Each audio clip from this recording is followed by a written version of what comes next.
Swear.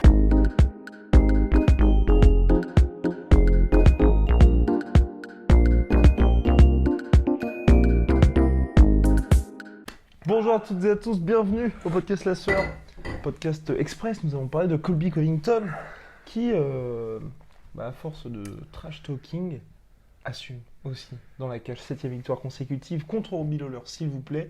Plus grand nombre de frappes tentées lors d'un combat. Activité de dingue. Et puis méritée. Hein. Ouais. Comme dirait un sage qui vient aussi du même game, I talk shit, but I back it up. Et voilà. Et en gros, voilà. Daniel Cormier. Ouais, l'agent de sécurité. Bon, en gros, c'est clair qu'il trash talk, il a compris que c'est comme ça qu'il allait avoir un peu de traction. Et force est de constater que de toute façon, avec ce style-là, c'est probablement le meilleur style qui puisse s'opposer à Kamaru Usman, parce que voilà, un énorme lutteur qui est capable de travailler en volume, qui, ok, c'est pas un striker d'exception, mais en fait, le fait qu'il soit quand même assez long, mine de rien, suffisamment puissant pour maintenir un certain respect de la part déjà de quelqu'un comme Lawler, c'est quand même pas mal. Donc impressionnant. Honnêtement, ok, alors... Parce qu'il l'a mis facilement, entre guillemets, au sol, Lawler. Ouais. Très facilement. Alors après, c'est aussi là où il est impressionnant, Covington, c'est que son jeu, en fait, c'est de te presser contre la cage avec son volume, et il est extrêmement bon lutteur quand il est contre la cage. En fait, un peu comme tous les lutteurs, hein, vous me direz, c'est plus facile parce que le mec peut pas reculer, il peut pas se défendre correctement. C'est pour ça que les premiers takedowns, d'ailleurs, ont été stoppés par Lawler parce que c'était au milieu de la cage, en fait. Mais parce que justement... Covington a été capable, de par son rythme et son activité constante, en fait, de ne jamais permettre à Lawler de véritablement commencer, en fait, de se mettre en rodage, de passer la seconde. Il a fait beaucoup de bob and weave et il a eu des séquences où il se faisait pas toucher. Sauf qu'en fait, c'est contre-productif parce que je sais pas s'il se disait je vais réussir à crever Covington. Je pense que maintenant, si les gens regardaient ce combat, les combattants, je pense que c'est un truc que tu peux rayer de ton carnet, ça marchera pas. Donc voilà, moi, j'ai vraiment eu l'impression de revoir le combat contre RDA. C'était quasiment la même chose. Les takedowns en main. Ouais, oui, parce que c'est là où c'est quand même extraordinaire, c'est que c'est le rythme debout, c'est le rythme de strike qui a un petit peu mis en porte-à-faux Robbie Lawler, mais c'est surtout parce qu'il y avait la menace constante au bout d'un moment du takedown. Et d'ailleurs, il le fait tellement bien, Covington. De mixer parfaitement les frappes en volume et les takedowns. Et en fait, c'est des takedowns où, ok, tu te relèves direct, mais c'est pas grave, il continue, boum, il te remet au sol et tu te crèves en fait, il te noie complètement. Ouais. Donc, surtout, il a montré, mine de rien, parce que c'est vrai qu'il s'était fait pas mal clasher pour s'être fait dominer debout par Demian Maia. Là, c'est vrai, ça a permis aussi un petit peu de mettre les points sur les i par rapport à ça. Ouais, et puis en plus... Robbie Lawler, la raison pour laquelle probablement et visiblement il a été ineffectif debout, inefficace, c'est que tout simplement en fait il savait qu'il y avait la menace constante d'être mis au sol et qu'elle était réelle. C'est-à-dire une fois qu'il est mis au sol, il peut faire un peu de dommages quand même. Avec Demian Maia, en fait, comme Demian Maia, il s'en branle d'être mis au sol, voire même, please, tu vois, s'il vous plaît, mettez-moi au sol parce que c'est là où je vais vous démembrer. Donc, en fait, comme Demian Maia n'avait aucune appréhension debout, là, c'était un peu comme un match de kickboxing, comme si c'était que du kickboxing entre Maia et Covington. Et dans ce cas, tu te rends compte que les deux sont très mauvais. Comme le futur combat qui s'annonce entre Ben Askren et Demian Maia. Ça va être majestueux. Je sais pas. Voilà. Si ça reste debout, ça va être exceptionnel. Hein. Mais exceptionnel. Ouais. Ça va être du lourd, mais en tout cas, donc Covington là, qui a sécurisé son title shot. Ouais. Et puis Covington, mine de rien, beaucoup disent ouais, mais il s'impose à chaque fois par décision. Pour moi, on peut s'imposer par décision, mais quand ce sont des décisions aussi impressionnantes de domination, ça vaut pour moi un KO parce que c'est pas le match où tu t'ennuies. Non, c'est le mec, c'est une maestria sur 5 rounds. Donc qu'est-ce que tu veux dire à part bravo il y a absolument rien à dire. En fait, les gens qui disent moitié-moitié, mi-figue, mi-raisin, parce qu'il finit par décision je t'ai craché dessus. Et il termine jamais personne. Je ne comprends pas ça. Parce que qu'est-ce que ça veut dire ? Ça veut dire que TJ Dillashaw... Non, on va pas prendre TJ Dillashaw. Ça veut dire que Rafael Dos Anjos qui bat Anthony Pettis, mais vraiment un orchestre. Sergio Leone, le mec, il fait tout à la perfection, du début à la fin, il le domine complètement. Moi, c'est ça en fait qui m'impressionne presque plus qu'un coup de genou sauté de Jorge Masvidal, tu vois. Complètement. Mais je pense que les gens aussi, c'est à chaque fois tu cherches les arguments quand il y a un mec que t'aimes pas. Sachant que Covington, bien sûr. Moi, c'était la fameuse vidéo qu'on avait envoyée sur les réseaux, qui est hyper intéressante parce qu'en fait, franchement, j'ai trouvé ça passionnant. Et pour moi, ça montre que Covington, finalement, c'est un gars bien parce qu'il y a tout le truc avec Donald Trump Jr., tout ça, le mec, il est insupportable, mais il en joue vraiment parce que les gens, maintenant, parlent de lui alors qu'avant, il le faisait pas. En fait, la vidéo, elle est superbe parce qu'en fait, il parle avec un hispano. Et en gros, il lui donne plein de conseils et tout ça, et t'as le mec à la fin qui lui dit, mec, mais genre, pourquoi t'es un enculé? Et il fait, parce que c'est comme ça que ça va. Et il est presque désolé, à la fin, il check le gars et le mec, il s'en va et tout. Mais ça, ouais, Et, et c'est triste, mais je compare, enfin, tu sais, la situation de Covington, c'est un peu comme Leon Edwards. Aujourd'hui, on parle plus de Covington, alors que Leon Edwards, sur 8 victoires consécutives, mais c'est le mec, on le connaît plus parce qu'il s'est fait démonter par Masvidal après sa victoire. Ouais, en backstage. Putain, comment il s'appelle Gunnar Nelson. Contre Gunnar Nelson, Ouais. tu vois. C'est triste, mais c'est l'UFC aujourd'hui. C'est exactement, c'est triste, mais c'est l'UFC aujourd'hui. En plus, enfin, ok, en trash talk dans la cage, bon, par exemple, ce qu'il a dit sur Matthews, Oui. sur Matthews et tout ça, C'est un scandale. c'est un scandale. Le Matthews qui a rien demandé, Bah le mec ouais, qui non, est mais tout seul c'est- chez lui, tu sais. C'est un scandale, et puis, enfin, vraiment, faut pousser un peu pour lui arracher des mots de respect envers Robbie Lawler. Ouais. Mais bon, il le sait en fait, c'est la technique Mayweather, c'est de toute Complètement. façon, il n'y a pas de mauvaise publicité, donc, et c'est plus facile de se faire de la mauvaise publicité que de la bonne. Ça Surtout prend. qu'aujourd'hui, il sait que les médias s'engouffrent à fond. Ah bah, bien là-dedans. sûr. À part la sœur qui ne parle pas de ça parce que voilà, ça n'intéresse pas. Et ça, on brasse que de l'air mi-chaud, Bah oui. mi-figue, mi-raisin. Donc ça ne sert à rien. Mais c'est vrai qu'ensuite, les gens vont dire ah bah oui, c'est commentaires sur Matthews, Ouais.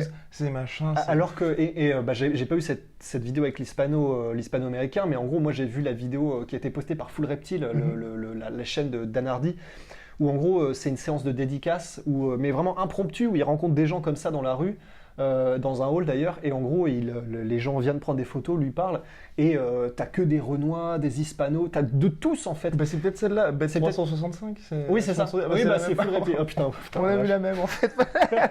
Bon, super, hein, les mecs organisés. Et oui, mais évidemment qu'il en joue, évidemment que c'est du théâtre, etc. Donc voilà, en plus de ça, ouais, c'est un peu comme...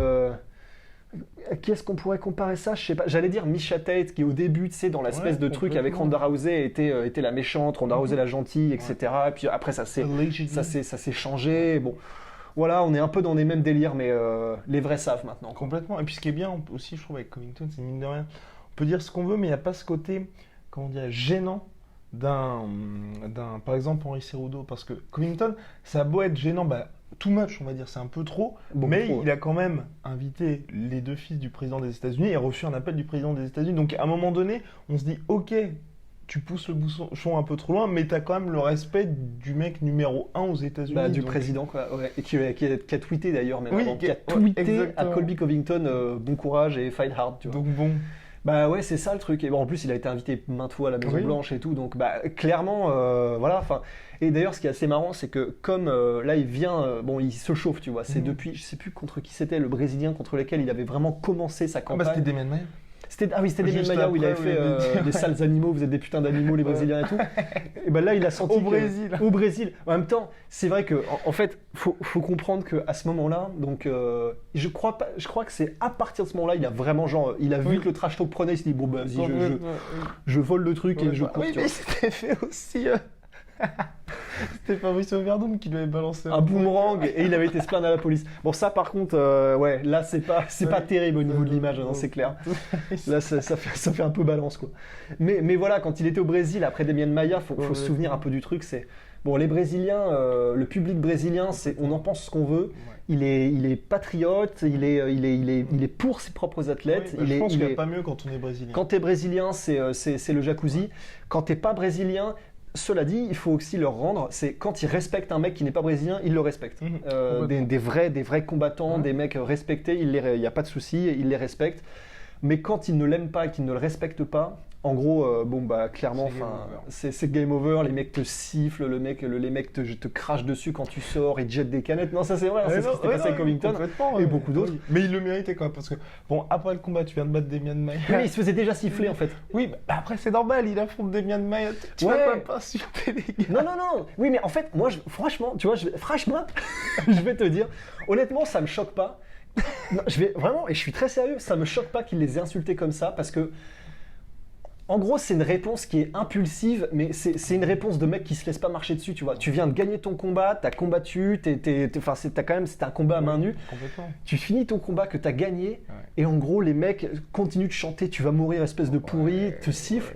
Je peux comprendre que la réaction genre impulsive ce soit ah, putain mais vous êtes vraiment des connards, tu vois.